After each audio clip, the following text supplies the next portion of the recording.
વિભાગની ભરતીમાં મોટો હોબાળો થયો છે। ખાનગી કંપની દ્વારા સરકારી ભરતી કરાતા હોબાળો મચ્યો છે।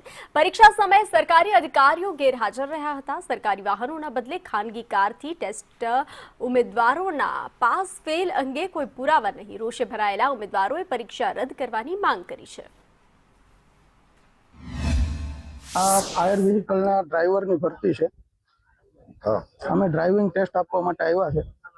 ડ્રાઇવિંગ ટેસ્ટ ખરેખર ફાયર વ્હીકલથી લેવામાં આવવો જોઈએ, એની જગ્યાએ સ્વિફ્ટ કારથી લેવામાં આવે છે। અહીંયા કોઈ અધિકારી હાજર છે નહીં અને મોટી ગાડીમાં ટ્રાય લેવાની હોય છે, જે નાની ગાડીમાં લેવાઈ રહી છે ને કોઈ ડ્રાઇવિંગ ટેસ્ટમાં કોઈ નિરીક્ષક કોઈ છે નહીં। સિલેબસ પ્રમાણે જે પ્રક્રિયા લખી છે તેવું કાંઈ છે નહીં અહીંયા। અને સરકારી ભરતીમાં ઓન કેમેરા હોવા, હરેક પર કેન્ડિડેટ ઉપર ઓન કેમેરો હોવો જરૂરી છે, જે અહીંયા નથી। હવે અમે એક્ઝામ ટોટલી પાસ કરી છે। અમને કોઈ વસ્તુનું અહીંથી પ્રૂફ આપ્યું જ નથી કે તમે એક્ઝામ પાસ કરી।